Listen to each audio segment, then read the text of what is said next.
Halo semuanya, jadi kami dari kelompok 5 akan mempresentasikan materi mengenai kebijakan stabilitas sistem keuangan.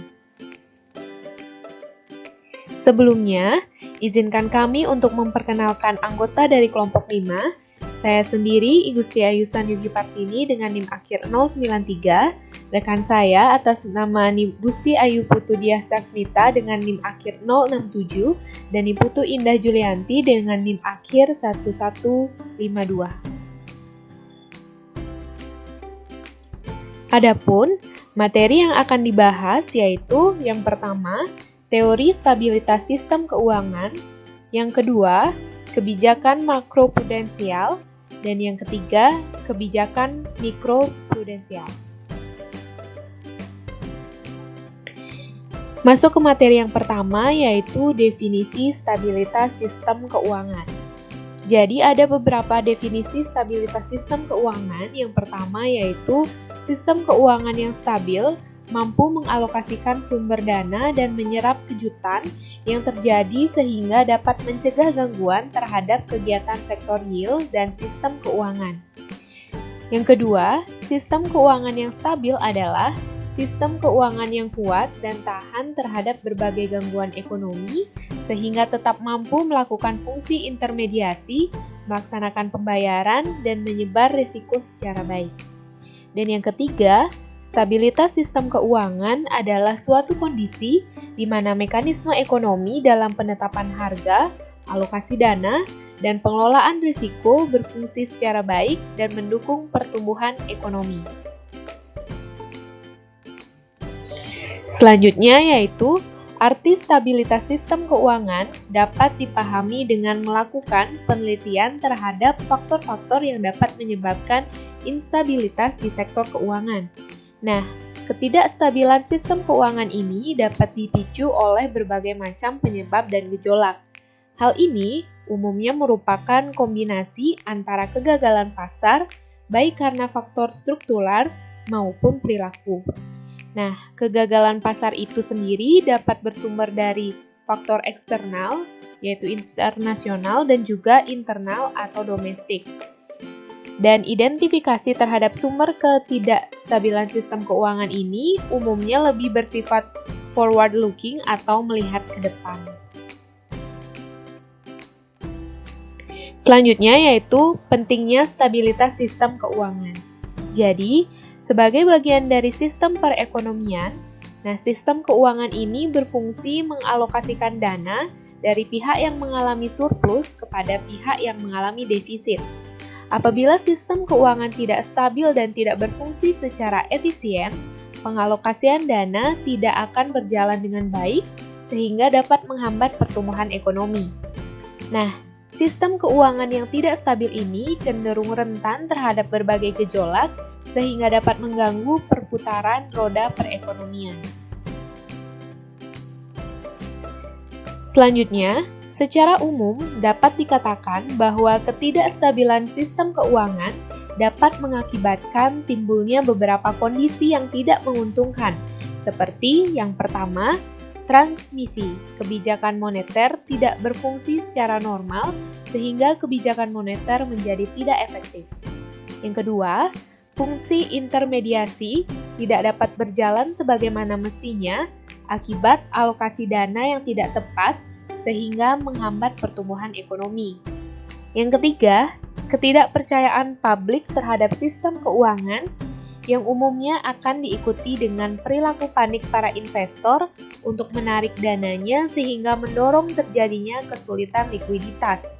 Dan yang keempat, sangat tingginya biaya penyelamatan terhadap sistem keuangan apabila terjadi krisis yang bersifat sistematik.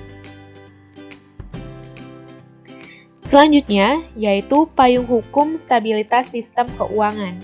Jadi, dalam pelaksanaan mandat dan wewenang untuk menjaga SSK, Bank Indonesia memiliki beberapa payung hukum, yaitu sebagai berikut.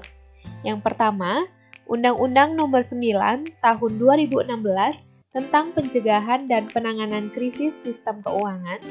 Yang kedua, Undang-Undang Nomor 21 Tahun 2011 tentang Otoritas Jasa Keuangan.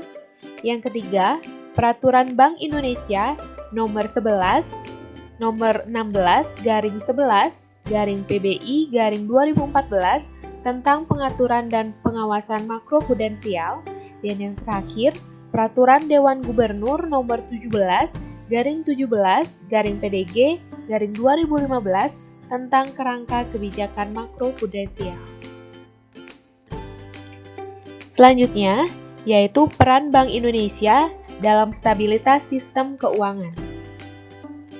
Yang pertama, Bank Indonesia memiliki tugas untuk menjaga stabilitas moneter, antara lain melalui instrumen suku bunga dalam operasi pasar terbuka.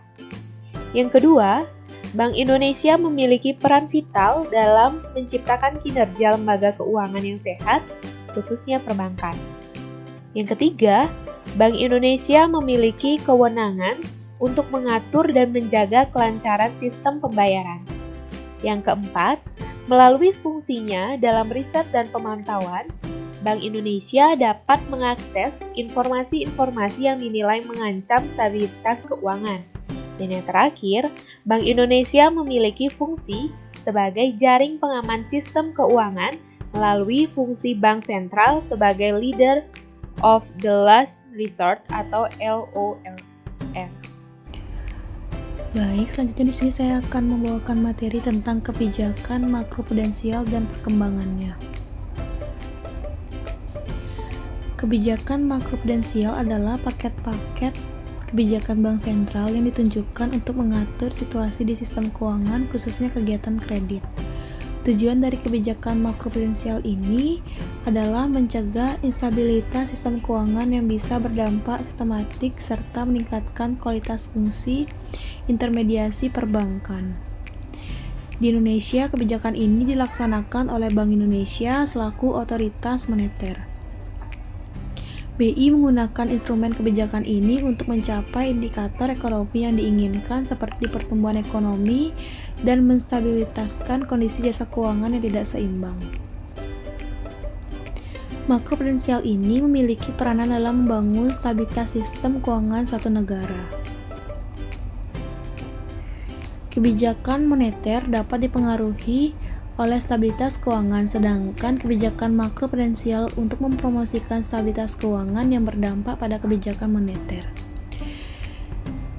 Koordinasi kebijakan moneter dan makroprudensial ini akan membuat lebih mudah untuk mengejar tiga tujuan, yakni stabilitas harga, stabilitas output, dan stabilitas keuangan. Kebijakan makroprudensial ini tidak hanya sebagai pelengkap atau alternatif dari kebijakan moneter, namun kedua pihak tersebut tetap harus saling melakukan koordinasi karena mereka memiliki hubungan intrinsik satu sama lain. Kebijakan makroprudensial ini dalam perkembangannya telah dimulai banyak dan diadop oleh beberapa negara, baik negara maju maupun emerging market. Adapun negara-negara itu adalah contohnya negara Amerika Latin dan Korea, merupakan partner kecil dari negara-negara yang menggunakan kebijakan dari makroprudensial. Fokus dari kebijakan makroprudensial ini mengenai tiga hal pokok, yakni menjaga sirkulasi arus modal, pengawasan pada kredit macet, dan persyaratan likuiditas. Ketiga fokus pengawasan tersebut juga telah diadopsi di negara-negara maju. Selanjutnya ada retribusi makroprudensial, ditunjukkan untuk meringankan masalah-masalah liabilitas luar negeri jangka pendek yang diklaim sebagai kelemahan ekonomi, seperti negara Korea Selatan yang selama ini mengalami krisis keuangan global. Masalah makroekonomi yang cukup kompleks tidak dapat dikendalikan hanya dengan kebijakan moneter tradisional atau fiskal. Dalam kondisi tersebut dibutuhkan sebuah stimulan baru yang dapat dikombin atau disatukan dengan kebijakan yang tersedia. Penguatan dari berbagai sektor menjadi tujuan dari keseluruhan kebijakan ekonomi di setiap negara. Baik, sekian materi yang dapat saya sampaikan. Untuk materi selanjutnya akan dibawakan oleh rekan saya. Materi selanjutnya adalah membahas mengenai kebijakan mikroprudensial. di mana kebijakan mikroprudensial sendiri adalah suatu kebijakan yang mengatur institusi keuangan secara individu, di mana kebijakan tersebut meliputi analisis perkembangan dari masing-masing institusi keuangan secara individu. Berbeda dengan kebijakan makroprudensial yang mengatur tentang sistem keuangan secara keseluruhan, kebijakan mikroprudensial hanya mengatur mengenai institusi keuangannya saja. Kebijakan makroprudensial ini mengalami banyak sekali kegagalan. Nah, hal tersebut kemudian mendorong Bank Indonesia untuk mengeluarkan kebijakan makroprudensial sebagai penyempurna dari kebijakan mikroprudensial yang telah dikeluarkan sebelumnya. Kebijakan makroprudensial dan mikroprudensial masing-masing memiliki konsep risiko yang berbeda dalam perspektifnya. Kebijakan mikroprudensial mengukur risiko yang dihadapi dari tingkat kesehatan setiap institusi keuangan. Selain itu, kebijakan mikroprudensial juga mengukur tingkat risiko dari hasil kinerja setiap institusi secara individu. Berbeda dengan kebijakan makroprudensial yang mengukur tingkat risiko dari dampak sistem keuangan yang ada. Kebijakan makroprudensial juga mengukur tingkat risiko melalui biaya yang dihasilkan dari adanya sistem keuangan yang ada di Indonesia. Nah, parameter lain yang dapat membedakan antara kebijakan mikroprudensial dengan kebijakan makroprudensial adalah kebijakan mikroprudensial dalam menjaga stabilitas sistem keuangan cukup dengan menggunakan parameter dari tingkat kesehatan dan juga hasil kinerja dari institusi keuangan secara individu saja. Sedangkan kebijakan makroprudensial menganggap bahwa jika terjadi kegagalan pencapaian dari institusi keuangan secara individu, tidak akan mengganggu kinerja sistem keuangan secara keseluruhan jika dampak yang ditimbulkan sedikit. Jadi, menurut kebijakan makroprudensial, tidak cukup jika hanya mengkaji institusi keuangan secara individu saja.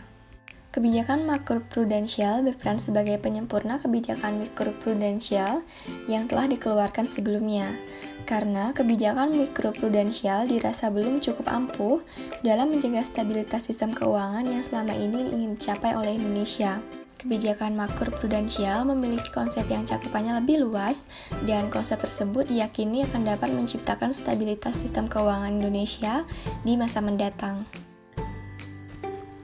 Baik, sekian pembahasan dari kelompok kami. Akhir kata kami ucapkan terima kasih.